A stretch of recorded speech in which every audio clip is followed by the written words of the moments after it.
Desde os primórdios da humanidade, o homem se relaciona com a natureza de forma íntima, utilizando seus recursos para criar abrigo.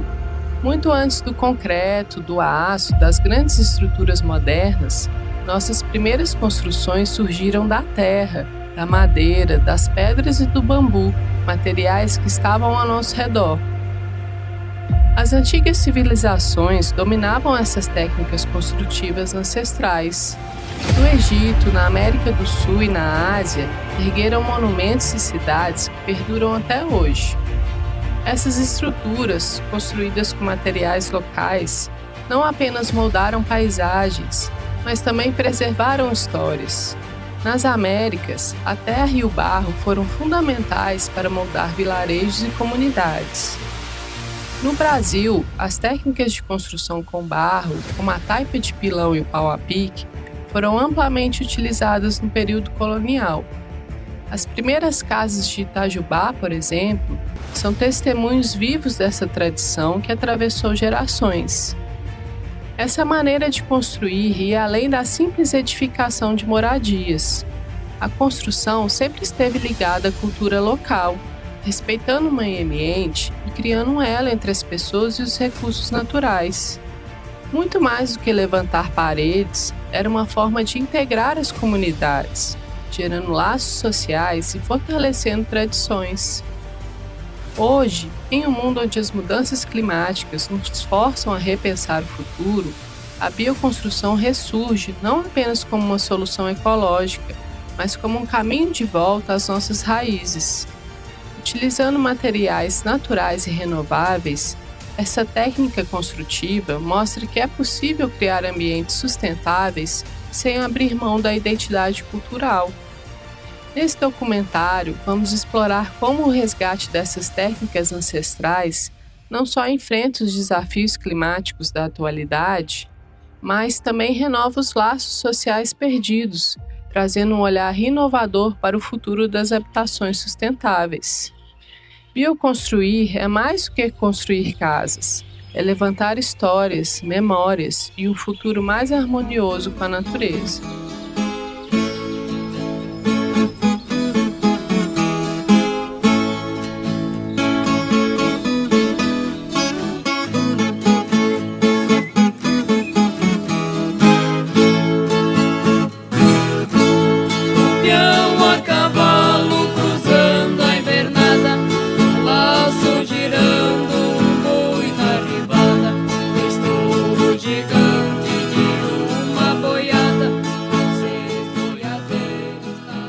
Eu sou a Laura, o Jacques. Eu sou o Jacques. A maioria aqui a gente já se conhece, né? Alguns a gente está conhecendo agora.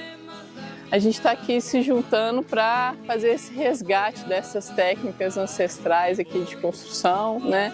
É um resgate não só social, mas também ambiental, né? Da gente construir de uma maneira mais sustentável, usando materiais naturais. E a gente reforçar também esse laço também que foi se perdendo, né? Essa coisa da colaboração, né? Do sistema colaborativo, ao invés do sistema competitivo, né? A gente conseguir unir a comunidade, que agora fica cada um no seu canto, cada um no seu celular, até dentro da própria casa, né? Vizinho, então, às vezes nem sabe o nome, nem fala oi no prédio. Então, aqui a gente está tentando reforçar esses laços, assim, fazer essa rede, né? Não só aqui no bairro, na cidade, na região nossa aqui. Puxando a carreta pesada, abrindo dois socos na terra molhada, a marcha dos bois muito bem refinada, fornece o compasso pra minha toada, minha boiada, meu carro de boi, quanta saudade do tempo que foi, quanta saudade do tempo que foi. Então a casa que a gente morava, lá onde a gente nasceu, lá era de pau a pique. Aí tinha 4 quartos, tinha sala, cozinha. Aí a minha mãe falava assim, vamos modificar a casa. Falei, o que você vai fazer, mamãe? A gente vai mudar as paredes. Aí, como ela já aprendeu com o pai dela, né? Porque o pai dela também fazia tudo isso. Aí ela falava, vou tirar essa parede daqui, a gente vai desmanchar e vai fazer de novo, em outro lugar. Então a minha mãe mudava, tirava as paredes. Enquanto meu pai estava na roça, eu, minha mãe, minha irmã e meu irmão, a gente arrancava a parede, tirava, fazia em outro lugar. E, não, a minha mãe punha lá os pau, a gente fincava e amarrava, tudo caprichado. Depois a gente barrava, rebocava, né, com a terra, tudo amassado. Aí depois a gente pintava. Quem chegasse lá, olhava, falava que era uma casa chique, de tijolo, mas não era, era tudo de pau a pique. Então eu aprendi com meu avô, com a minha mãe, com meu pai, então a gente fazia tudo isso. Então essas coisas de pau a pique não pode acabar. Isso aí a gente tem que passar de geração em geração, né? E com muito orgulho, olha lá a minha netinha lá, ó. Aquela ali é a minha netinha lá, tá lá aprendendo.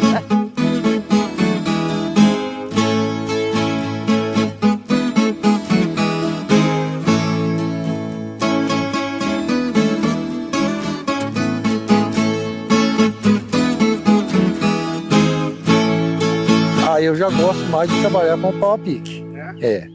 A gente prepara o material, faz o barro, é divertido. Aí junta a galera aí, que vem gente de fora, nos mutirões que a gente faz aí. Eu já cheguei a ver casa de pau a pique. Eu não tenho muito lembrança quantos anos eu tinha, não, mas a casinha que eu lembro já tinha uns 30, 40 anos. E pode, lá de Delfim Moreira, pode passar lá que ela tá firme lá ainda, a casa de pau a pique. Antigamente, por exemplo, fazia a estrutura de uma casa e cobria tudo, arrumava, aí entrava a parte do pau a pique. Aí, só que antigamente não fazia com bambu. O pessoal cortava, era o carafá, que é o bambu da Mata Atlântica. Hoje por aqui não existe mais. E não se usava arame também para amarrar o bambu, era tudo amarrado, era o cipó de São João. Vocês nem sabem o que é o cipó. Sabe, era o cipó de São João. Aí juntava, preparava, aí barroteava os barrotes, depois colocava os pau a pique, aí vinha o ripamento, que é as travessas. Aí na sexta-feira o pessoal começava a preparar a terra, igual eu fiz naquele monte de terra que está lá. Preparava a terra e no sábado aí fervia no barreado. Aí juntava, mas era só o pessoal do bairro. Só o pessoal do bairro. O pessoal trabalhava em comunidade na época. Juntava 80, 100 pessoas. E recebia alguma coisa para trabalhar? Não, era tudo voluntário. Era auditório. Um ajudava, depois sabia que na hora que fosse construir a sua... Por exemplo, fazia a minha. Aí o outro ali, o vizinho ia fazer, marcava o dia, era juntar, não precisava nem convidar. Barreado de fulano de tal, o bairro ia tudo em peso. Todos barreados, a turma gostava de... Porque a gente brincava muito na fazer o barreado, né? Era um cara de fora e um de dentro. A gente pegava as massas de barro e jogava, o outro jogava de lá, a gente encontrava, né? A gente alisava. E tinha muita brincadeira, né? Se desse bobeira, passava alguém na rua, vinha aqui para ver, quando via, tá comendo uma pelota de barro no meio da camisa, no meio da cabeça. E as construções eram assim, inclusive as madeiras, naquela época, não existia esse negócio de motosserra, né? Era uma serra, um homem em cima e outro embaixo, entendeu? Então serrava assim, ó. Era uma serra bem grandona. Assim. Isso, uma serra bem grandona. E serrava, e as madeiras a gente mesmo que preparava, todas elas. Essas daí o papai que preparou. Essas aqui o papai que preparou, no machado. O esteio, né, Esteio. das casas, era tudo feito no machado. Ela No machado. E como é que passava esse conhecimento? Como é que adquiria esse conhecimento? Das famílias dos pedreiros, é que a gente, né, eles é que traziam dos antepassados deles. Os pedreiros, que a gente chamava na época, os pedreiros, nem era carpinteiro, né? Ele trabalhava de pedreiro, carpinteiro, tudo. Então a gente, sempre que ia fazer uma casa, a gente chamava esse pessoal, essa pessoa que dividia os quartos, essas coisas. Aí os detalhes, assim, a gente ajudava, porque a gente vivia ali junto, né? Então a gente ajudava. Mas sempre tinha um pedreiro mais experiente nesse tipo de serviço. Marcava no chão e a gente ia levantando os esteios, né, primeiro. Colocava os esteios em todos os cantos que ia, no meio, tudo. E depois começava a trançar os bambus, as madeiras, colocava as vigas, tudo em cima, ali é tudo viga. Tudo madeira próxima. É. Que era? Vinha de algum lugar ou daqui mesmo? Daqui mesmo.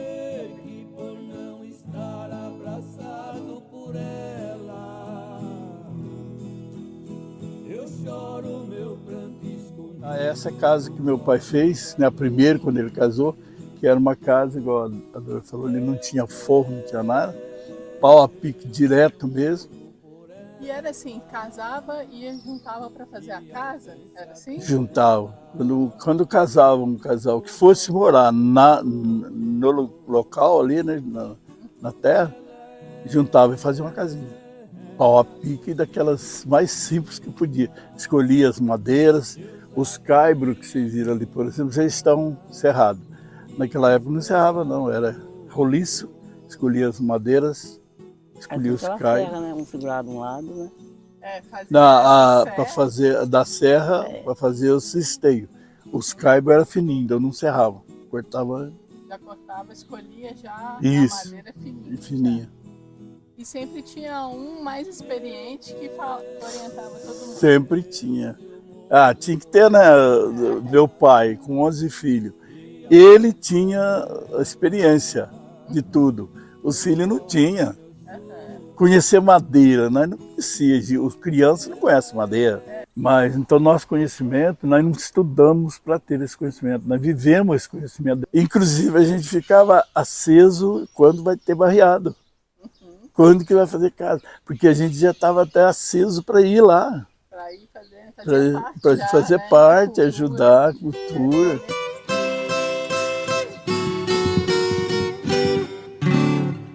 Antigamente nem em sonho existia tantas pontes sobre os rios, nem asfalto nas estradas. E aí a gente já queria mudar, sair do centro urbano e ter uma vida mais tranquila para uma cidade menor. E aí a gente resolveu vir aqui para Itajubá, para o sul de Minas, né? Que é uma região muito gostosa, de muita montanha, um clima agradável. E aí a gente decidiu vir, largamos tudo lá e decidimos vir para cá. Aí chegando aqui a gente já queria morar num sítio, na região rural, né? E aí fomos pesquisar e encontramos aqui esse lugar maravilhoso, ficamos apaixonados já da primeira vez que a gente veio aqui. Nessas montanhas maravilhosas, na Serra da Mantiqueira. E aí já chegamos aqui, já começamos a fazer as obras, né? E aí a gente começou a fazer obras de maneira convencional, né? Que a gente já estava acostumado. Mas aí depois, morando aqui, já era com a mão de obra local, já começamos a usar alguns elementos de madeira que a gente tinha aqui mesmo.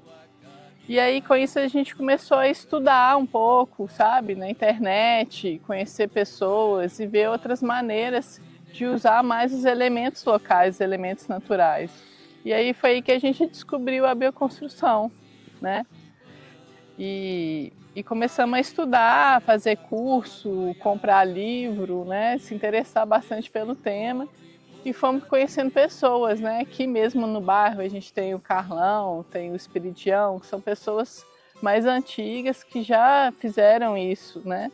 Que era a forma convencional antigamente de se fazer, né? O pau a pique, a construção com barro, usar a madeira, usar o bambu, usar os elementos locais.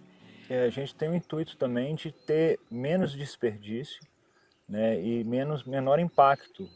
Porque a construção civil ela causa muito impacto no ambiente, né? A produção de cimento, a extração de areia e brita, né? A própria produção do tijolo, né? Com queima de madeira, né? Então tem um impacto muito grande já na produção dos materiais, né? E depois tem muito desperdício, que é um outro impacto que também é muito grande na construção civil, chega a 30% de desperdício no Brasil.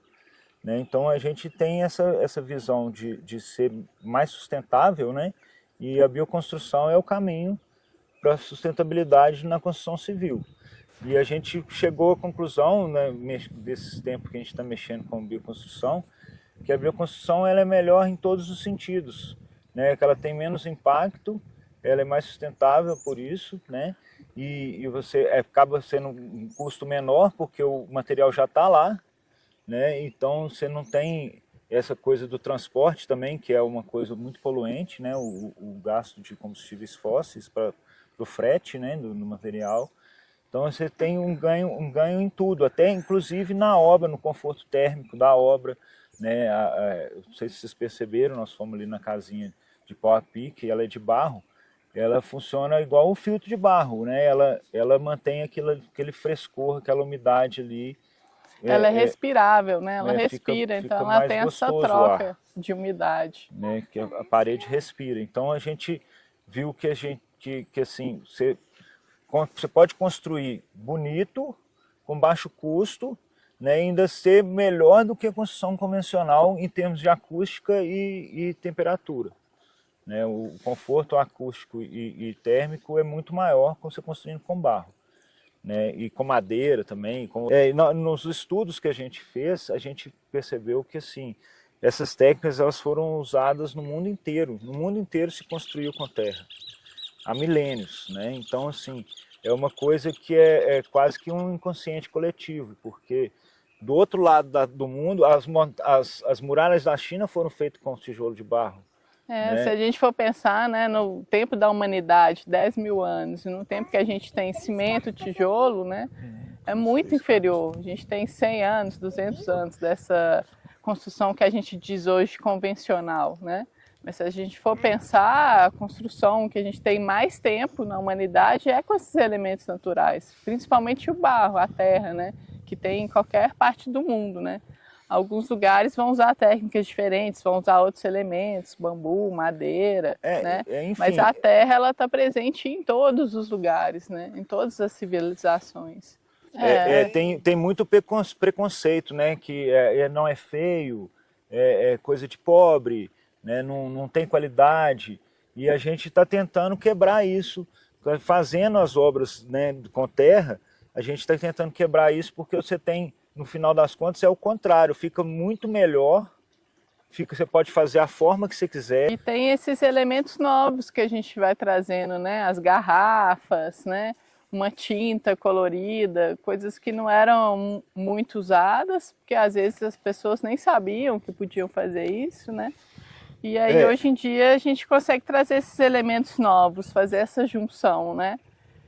Estética, você pode colocar cores, você pode colocar garrafas, né? Outros elementos. Coisas até para facilitar a obra. E essa interação social também é muito legal, porque a gente tem todas as idades, né? A gente tem uma interação desde idosos que podem fazer a massa, fazer o barreado, até as crianças. E acaba virando uma festa, né? O dia do barreado, então, né? Que aí tem o almoço. Esse impacto também de trazer mais as pessoas, a convivência social, né? E muda a coisa muito. Da pessoa está participando, ela está fazendo com a mão dela, ela sente que aquilo ali pertence a ela e ela pertence àquilo ali, né? Então dá um certo orgulho, né? A pessoa falar, não, eu ajudei a construir.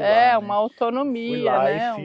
Essa parede aqui, esse pedacinho foi eu que fiz. E essa questão da terra também tem até um simbolismo, uma questão até física, que é o aterramento que a gente faz, né?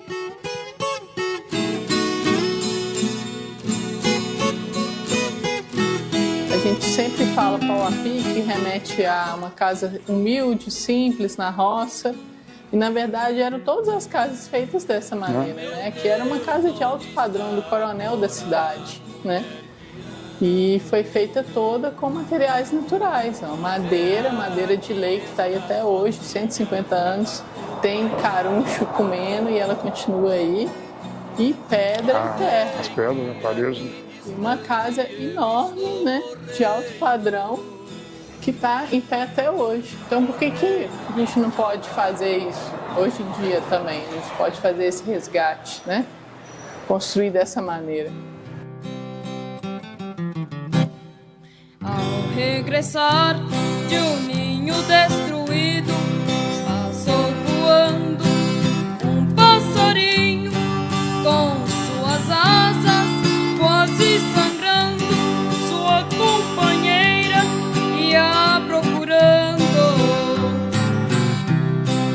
Quando ele cansa, para e canta, ninguém compreende que está sofrendo, desesperado, desaparece. A gente está aqui na Unifei e a gente vai falar um pouquinho dessa parte científica das construções com terra, né? A gente vai quebrar um pouquinho desse tabu, falar que a gente tem muita pesquisa, não só na parte técnica, como na parte social também. São as professoras do LEAS, não é isso? Laboratório. Isso, de Educação Ambiental e Sustentabilidade. E o LEAS a gente conseguiu formalizar em 2018, né? Fazendo inclusive que ele se tornasse uma sala verde, que é algo importante justamente para formação e informação relacionada ao aspecto ambiental, que também pode desenvolver pesquisas, inclusive nessa parte de construção, né, sustentável. E a gente desenvolve pesquisas sociais, geralmente voltadas para a participação social, que também vem de encontro com os trabalhos que relacionam essa parte de construção, né, como a gente havia conversado, a construção em conjunto com várias pessoas, né? Então o LEAS vem com esse foco. Inclusive a gente eu falei daquela pesquisa em economia solidária, né, que é uma forma de economia que vem contrapor o capitalismo, né, uma economia que empodera quem está no comando é o próprio produtor, e veio trazer também essas ideias para a gente.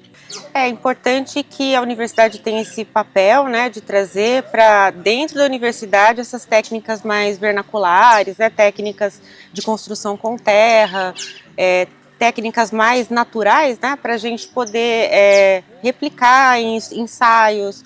A arquitetura, a construção civil de modo geral, ela não é feita para ser circular, ela é feita é do berço ao túmulo, né? Ela não retorna para o berço, né? E aí a gente tem essa ideia de fazer um tipo de arquitetura que ela tenha essa visão circular também. Tem uma aluna minha da Civil que fez um TFG nessa área. Então, aos poucos, a gente vai envolvendo os alunos da universidade com essas questões que são mais empíricas, né? Agora a gente tenta trazer um pouco mais de viés técnico para isso. Tem que até propor sugestões para trabalhos em políticas públicas que venham a financiar esse tipo de construção, porque, por exemplo, você vai construir pela Caixa Econômica, é só tradicional, entendeu? Então já começa esse movimento para que a gente possa ter essas políticas para que esse tipo de construção venha a ser reconhecido e também financiado. Eu trabalho no DTEX, que é a pós-graduação em Desenvolvimento, Tecnologia e Sociedade, e uma das linhas que eu trabalho dentro do DTEX é a linha de construções sustentáveis. Especificamente, damos muito ênfase na parte de construções em terra. Fazemos várias abordagens, misturando alguns aspectos sociais e fazendo também, ou levando juntos aspectos técnicos que conseguem fazer que a construção em terra seja competitiva com as construções que hoje são denominadas tradicionais, como construções de concreto, construções de estruturas metálicas. E a ideia do programa me interessou muito por essa possibilidade de trabalhar esse material que pouca gente trabalha. Quer deixar de alguma maneira registrado todos esses aspectos técnicos, que a gente sabe que existe uma normativa a ser seguida, mas que na prática isso não acontece. Então, além desse resgate de técnica, que já é muito antigo e foi meio que deixado de lado, o nosso programa é o DTEX, então ele discute tanto tecnologia, sociedade e desenvolvimento, então a gente também traz o âmbito cultural e social da coisa. A gente tem, no meio da discussão aí, questões como que não só essa construção convencional tomou espaço de uma construção mais sustentável e cultural, como esse resgate tem sido direcionado muito mais para a alta classe e não para a população que precisa, ou a população que tem direito não é o direito, mas a população que tem acesso mais facilitado nesse tipo de construção e acaba optando pela convencional, que muitas vezes acaba sendo muito mais caro. Então, além desses fatores técnicos da minha pesquisa, a gente deve fazer uma analogia de como implementar isso nas construções de interesse social, que é uma forma que a gente vê de entrar ao acesso realmente da população. Nos vem essas perguntas, né, de acessibilidade do material, a qualidade construtiva, e então a gente entende que, além de acessível, a construção em terra ela tem algumas qualidades que a gente precisa evidenciar, tanto cientificamente, mas de uma forma social, através de convívio, instruções, e eu acho que o caminho da pesquisa ela vai seguindo por esse lado. Então, a gente parte de um resgate dessas técnicas ancestrais e entender elas como uma tecnologia social, né? Que ela está numa configuração que não é essa da lógica construtiva. Ela é uma alternativa, mas ela também precisa de uma fundamentação para ser inserida como uma tecnologia. Parte da pesquisa acontece dentro do laboratório e a gente acha importante esse passo, e a universidade é fundamental nesse aspecto, porque a partir na construção de terra a gente tem muito a experiência tátil. As pessoas que trabalham com esse tipo de construção é muito sensitiva, assim, tem que estar nessa textura, tem alguns testes que se fazem em campo que não são os mesmos testes laboratoriais. Então, com os testes com os ensaios que a gente pratica em laboratório, a gente consegue pegar duas terras distintas e classificá-las de maneira a saber como tratar, a quantidade de areia que se coloca, a quantidade de água exata, para que as duas terras de origens distintas possam ter um bloco ou um tipo de construção com as mesmas características. Aqui a gente também fez na disciplina alguns estudos de adobe, né, para a gente fabricar tijolos de adobe com solos aqui da região. Esse tipo de solo aqui, e com algumas adições, né? Adição com borra de café, com soro de leite, fez também um pouco ali que tem um bagaço de cana-de-açúcar, né? Tudo isso para ver se aumenta a resistência do tijolo. Por exemplo, o mais vermelho é mais a oxidação de ferro, né? Então dá uma cor mais avermelhada. Os outros mais claros é o intemperismo mesmo, que seria lavado, né, por ação de chuva, vento, ele tira esses metais mais pesados, né, ferro, essas coisas, que aí ele dá uma coloração mais clara. Certo, ano passado a gente teve a maior chuva, certo, em intensidade do Brasil. Esse ano tivemos problema lá no Rio Grande do Sul e estamos vendo o seguinte, olha, não é só um grupo de pessoas que está querendo incomodar, como muitas vezes foram vistos ambientalistas. É uma realidade que está trazendo o quê? Perdas econômicas, que é o que a maioria gosta de ver. Estamos perdendo bilhões, certo? Em dinheiro ali. E aí a solução já foi colocada, como o Matheus falou, como o Douglas falou, o Wallace falou, temos soluções que buscam minimizar o impacto. Porque o único objetivo não é o lucro, como aparecem então novos conceitos como economia circular, economia solidária. E dentro desses novos conceitos de economia, a construção sustentável, a construção em terra, ela encaixa muito bem. Porque, por exemplo, um dos princípios da economia circular é que você tem que ter separabilidade do material. Então a terra, você desmonta o muro em terra, ele fica terra. Aí, com a construção em concreto, com a construção de estrutura metálica, você desmonta uma parede, uma casa e fica com outro problema. A gente viu lá na nossa disciplina que aqui na região do sul de Minas, só Varginha tem uma fábrica de rejeitos, certo?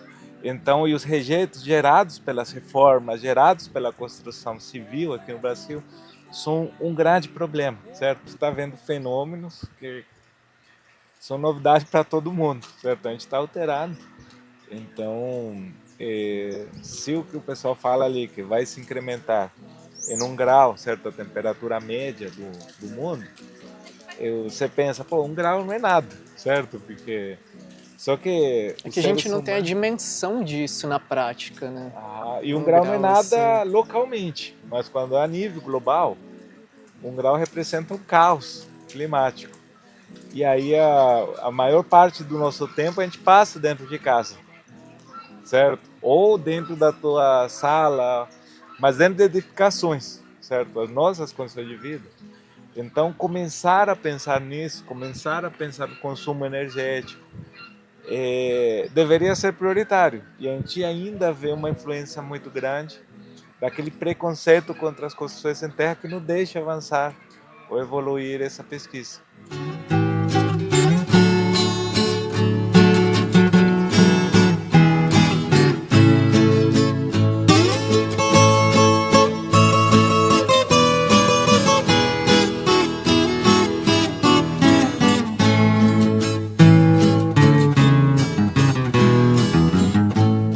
Em 2014 eu terminei o mestrado na Unifei e aí eu fui para o Círculo Vivencial Terra Viva, que é o fundador é o Davi, ele foi idealizador do Círculo, né?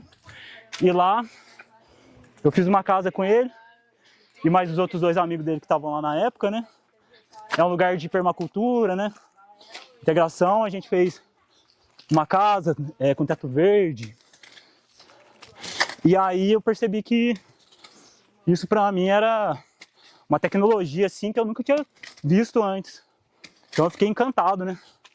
Porque eu nunca tinha olhado dessa forma para a Terra, né?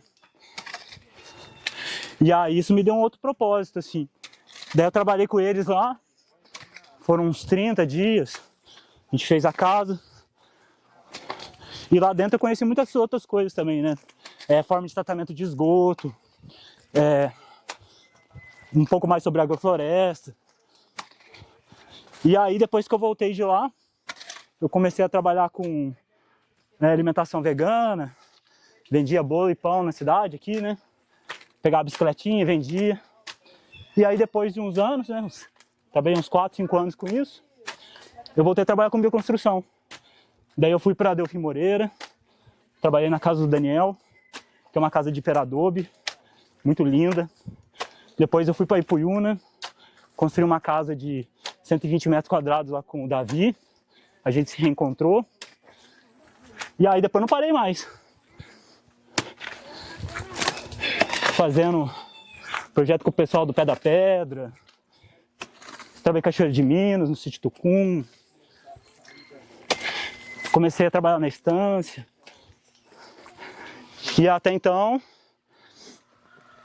senti que isso aqui é uma tecnologia muito antiga, mas que ao mesmo tempo ela é muito nova, né? E aí, assim, é um dos lugares que eu vejo que manifesta muito essa frase, né, do futuro ancestral. Porque quanto mais o tempo passa, essas tecnologias que são assim, realmente eficazes, elas duram o tempo, né? Não é só a estrutura, né? Essa ideia de você usar um material simples mesmo, né? Natural. E aí, desde 2014 eu tenho estudado permacultura, né? Que é sobre isso. É sobre como que os recursos se mantêm no espaço, né? Daí, por exemplo, em cada lugar que eu vou, é um material diferente para trabalhar, uma condição diferente. Então a ideia é essa, necessitar o mínimo de insumo externo. Eu não nego de ter que usar cimento, usar algum outro material, mas sempre que for necessário, não, né, assim, via de regra. Assim, os mestres de obra que eu conheço aqui da cidade mesmo, assim, que é o pessoal que eu sempre vou aprendendo, né? Sempre quando eu preciso de algum conselho, eu vou procurar o pessoal que fez os prédios aqui na medicina mesmo, os mestres de obra aí que eu já trabalhei, servente, todos eles já fizeram um trabalho com bioconstrução nas décadas passadas. Todos eles hoje trabalham com a construção convencional, né? Mas todos eles têm uma experiência de pequena ou de larga escala com bioconstrução. Então é muito legal, assim, a gente conseguir realmente usar técnicas que sejam eficazes, né? Não só na questão da economia, mas na própria execução da obra em si, né? o padrão de qualidade da obra, né? Então isso aí é um dos motivos que eu vi, porque dentre tantas as coisas do ofício que a gente tem, acho que esse daqui é um que está pouco explorado. E precisa de cada vez mais pessoas, para que a gente possa construir o sistema de forma sustentável mesmo, né? Não adianta fazer uma obra pontual aqui, uma obra pontual em alguns lugares, entendeu? O ideal é que várias pessoas mesmo, elas se apropriem da técnica, né? Porque eu tive essa oportunidade de aprender com os antigos. E aí, se mais pessoas aprenderem, isso vai estar espalhado em mais lugares, né? Isso já significa numa redução de impacto. Então, isso meio que ficou um dos meus papéis, assim. Que eu fico feliz, assim, vejo o sentido de cumprir o meu ofício mesmo. Aqui no caso, o sítio tinha muitas garrafas. Então a gente aproveitou para colocar para fazer iluminação solar passiva, né? A gente consegue jogar uma iluminação aqui para dentro e aí ao mesmo tempo reaproveitar as garrafas que eram resíduos. E aí ela se transforma aqui, né, nessa parte de iluminar o lugar. A gente fez uma arte aqui com ela, separamos por tipo de garrafa, por cor. E aí os designs também é uma coisa que conta muito, né? Você pode criar design, entendeu? E sempre assim, com esse princípio, o que leva a gente é o princípio da permacultura. Esse aqui é o cobe, né? Que a terra do pau-a-pique era só terra pura. O cobe é a terra com palha, ó. Então quando você pega ela com esse capim, você consegue, ó, pegar ela, você vai transformar, ó, tá vendo? Você consegue ir moldando ela, entendeu? Então quando você consegue passar ela em outras partes, outras da estrutura, entendeu? Então isso aqui tudo ele já junta. Daí, por exemplo, isso aqui já vai juntar com outra massa, entendeu? E aí é assim que vem essa tecnologia do João de Barro, né? E para aplicar agora, fica bem simples. A gente vai aplicando na horizontal, amarrando, né, essas partes entre as tramas ali, sempre respeitando esses níveis aqui do bambu, para a gente ter uma nivelação uniforme, né? E assim, como a gente faz na horizontal, então a tendência dela é ela ficar mais firme. Se você fizer de baixo para cima de uma vez, ela vai pesar e vai abrir. Então o ideal é que a gente ande com ela na horizontal, preencha a primeira forma, isso, a primeira faixa, deixa ela bem estável, no final você vai ver que vai ter um ar, então, por exemplo, lá em cima você vai fazer assim, ó, você vai tirar esse ar e vai enrolando a massa, e aí depois a gente vem com a segunda e vamos subindo, beleza? Mas batendo de um lado e do outro. Pode ser do lado de outro, sim. Dá pra fazer só de um lado. Alguns trechos a gente vai fazer essas partes maiores, que é aqui, ó, vem aqui comigo, nesse parte aqui, ó, tem umas partes que são maiores, tem um espaço maior. Então aqui junta duas pessoas, bate, isso. Mas, por exemplo, aqui nesses cantos aqui, ó, é importante tirar o ar. Então você vem, coloca ela aqui no canto, isso, porque ela precisa amarrar no canto, entendeu? Tá vendo? Ela tem que pegar toda essa estrutura aqui, tá vendo? E aí, tá vendo? Aqui.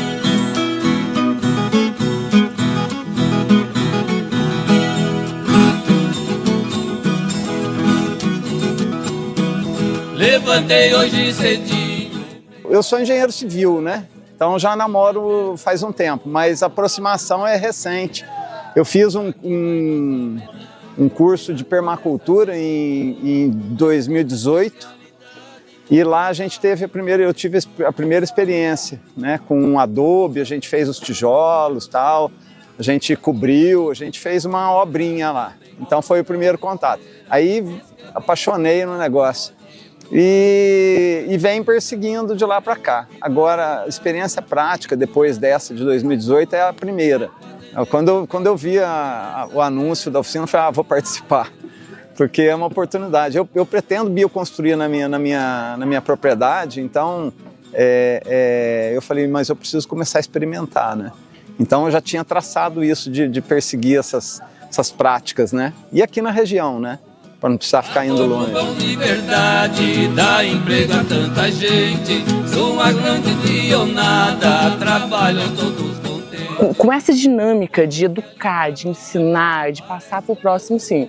Eu já fui em outros lugares, mas a dinâmica era mais fluida, assim, sabe? Não era tão aplicado, ensinado de verdade, sabe? Aqui não, ó, é desse jeito que faz, é assim que faz, é o porquê a gente está fazendo isso, faz sentido, sabe? Tá aqui no pé da pedra. De novo quero voltar, rever tanta gente boa, na saudade relembrar, vai meu abraço apertado em breve. A construção em terra, para a gente que foi criado na Colômbia, ela faz parte da nossa cultura. Porque, por exemplo, minha casa era uma casa construída em taipa de pilão, parede de 1 metro mais ou menos de espessura, e você sente aquele conforto que não pode ser colocado nas normas, certo? Você tem um conforto acústico, que existe, conforto térmico, mas a terra ela te dá um conforto de tranquilidade, certo? Que você não tem nem como categorizar isso. Então, depois de ter feito engenharia civil e ir para a área mais estrutural, mais numéricos, quando cheguei aqui na Unifei, eu falei, vou retornar um pouquinho a iniciar a disciplina de construções em terra, e com essa aqui a gente se sente em casa, porque faz parte, como eu falei, comentei ali antes com vocês, a gente tem ainda na Colômbia a cultura de construir com terra, certo? Não foi demonizado como foi aqui no Brasil por muitos anos, considerando o lobby das concreteiras, que proibiu mesmo a construção em terra, a dificuldade nas prefeituras de aprovar construções em terra, certo? E isso vem mudando, graças a Deus, com essa nova onda ambientalista, onde a construção em terra ela encaixa muito bem, certo? Ela é totalmente circular, entra nesse esquema de economia circular, onde você tem materiais que podem ser separados facilmente, volta na natureza facilmente, você não gasta com combustível, trazendo material de fora, etc, etc.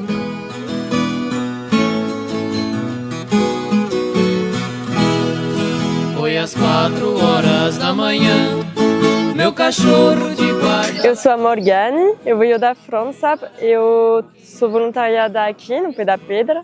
É a primeira vez que eu estou aqui, que eu descubro a bioconstrução aqui com o povo da Pé da Pedra. Para mim era mais uma coisa do campo mesmo, cheguei mais nessa ideia e eu tinha medo que seja um pouco complicado. Não tenho experiência nenhuma com isso e finalmente fica super simples assim, uma explicação e a gente já monta a parede, já monta um varal, um forro, tipo, é muito legal e a gente se aproxima muito da natureza fazendo isso. Eu vim já na primeira oficina, que teve a primeiríssima oficina, que foi para construir aquela casinha ali.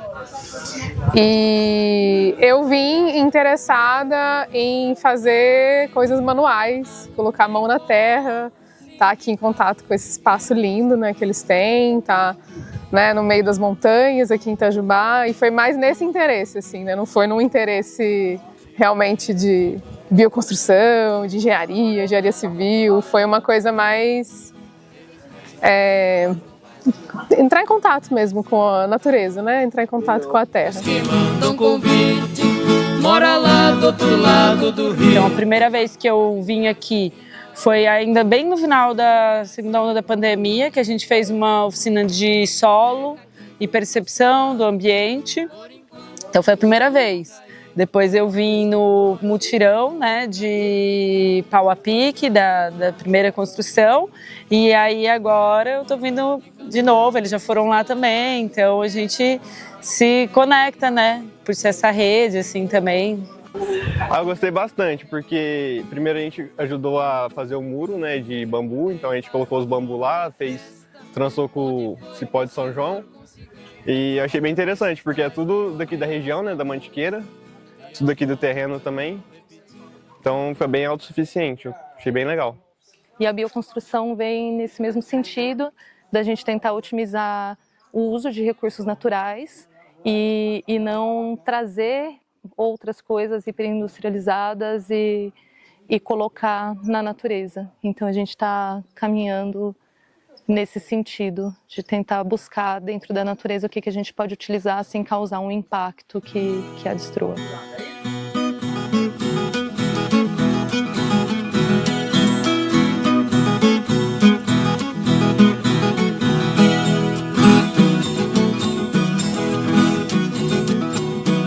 Levantei hoje cedinho, lembrei de Minas Gerais, da minha terra do ouro, dos meus amigos leais.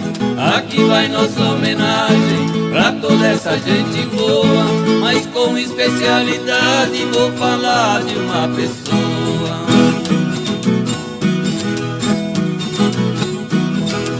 Gosto muito do catira, também gosto da rancheira. Escrevi esse pagode pro amigo Zé Cachoeira.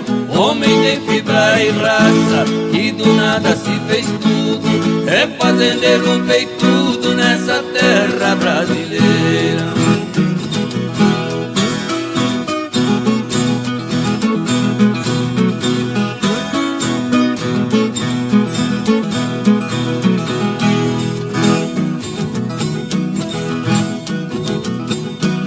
Caboclo bom de verdade, dá emprego a tanta gente. Sua grande pionada, trabalham todos contentes. O povo que ali trabalham, parecem todos irmãos, vivendo em união nessa bonita corrente. Quem chegar em sua casa vai logo mandando entrar. Já estou me preparando, de novo quero voltar. Rever tanta gente boa, na saudade relembrar. Vai meu abraço apertado, em breve volto por lá. Agora falando um pouquinho de história e de ancestralidade, a terra também, ela é, se a gente pensar, ela é a nossa maior ancestral. E a primeira forma, desde os primórdios, né, da pré-história, uma das primeiras coisas utilizadas para se expressar, né, é a terra, né? Haja vista as inscrições rupestres, né, que estão aí até hoje. E aí a gente pensa, mas será que fixa? Será que não desbota? Olha as inscrições rupestres, eles nem usavam um aglutinante fixador, tá aí até hoje, né? Então, antigamente, nem se existia o termo tintas naturais, porque todas as tintas eram naturais. E fazia parte do ofício dos pintores produzir a própria tinta. O resgate das antigas formas de se pintar como uma forma, né, de resgatar a ancestralidade como uma preocupação também com o meio ambiente, com a nossa saúde. Então é bem legal ver nessa oficina lotada de gente, é um sinal também do quanto as pessoas estão se preocupando cada vez mais. Isso é muito legal. Fim de baile, fim de noite, é começo de sofrer. E no peito uma saudade de quem teve um bem querer. Canta moçada que é de madrugada, canta moçada que é de madrugada. Redescobri recentemente, há uns 4 anos atrás, quando eu me deparei com um barranco numa terra amarela ouro, e aquilo lá fez meu coração vibrar muito. E eu estava fazendo um reboco para uma parede para receber uma pintura que eu ia fazer com tintas normais, que eu nem sabia que dava para fazer tinta de terra. E aí eu me deparei com aquela terra amarela, cheia de mica, cheia de brilho, e aí senti que era com aquilo que eu queria trabalhar. E aí a gente coletou aquela terra, fez aquele reboco para a parede e deixamos a parede bem lisinha. E a partir daí eu resolvi focar o meu trabalho, assim, o meu estudo, a minha experimentação nas tintas naturais. Então, assim, eu percebo, assim, quando a gente tem essas vivências, essas oficinas de tinta de terra, o que é mais gratificante para mim é ver as pessoas mudarem o olhar em relação à terra, em relação aos produtos naturais e em relação à arte. Tudo isso é um composê de coisas que me fazem ter muita satisfação no meu trabalho, né? De ver que as pessoas vão olhar para um barranco de uma forma diferente, com outro olhar, né? Que vão pensar agora, antes de comprar uma tinta sintética, uma tinta artificial, né? Vão pensar, o que eu tenho em casa que pode ter um pigmento que eu posso transformar numa tinta, né? Principalmente com as crianças em casa. E em relação à arte também, que é uma coisa que eu trago muito nas vivências, da gente se reconectar com o nosso poder criativo e desapegar desses padrões e essas crenças que são tão limitantes, a gente acreditar que precisa ser uma coisa muito perfeita, que precisa ser reto, que precisa ser linear, né? Que precisa ser dentro da linha, e a gente poder expressar nossa criatividade de forma genuína, de forma livre, como essas artes que foram criadas aqui nas paredes, né? Ninguém projetou muito antes, né? E olha como ficou lindo.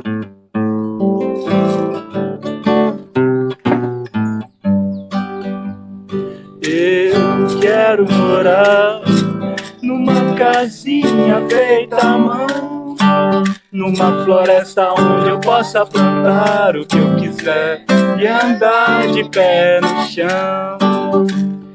Eu quero morar numa casinha feita à mão, numa floresta onde eu possa plantar o que eu quiser e andar de pé no chão. Eu vou plantar abacaxi com banana, mandioca, cacau, batata doce, feijão, palmito e um café bem bonito, lá na sombra da laranja e do mamão. Sob a copa do coqueiro, açaí, abacateiro, cajueiro e maracujá. Lá no alto a seringueira do Bafuru, na beira contemplando a vista pro mar. Eu quero morar numa casinha feita à mão, numa floresta onde eu possa plantar o que eu quiser e andar de pé no chão. Eu quero morar numa casinha feita à mão, numa floresta onde eu possa plantar o que eu quiser e andar de pé no chão. Vai ter trilha pro Rio, cachoeira! Aê!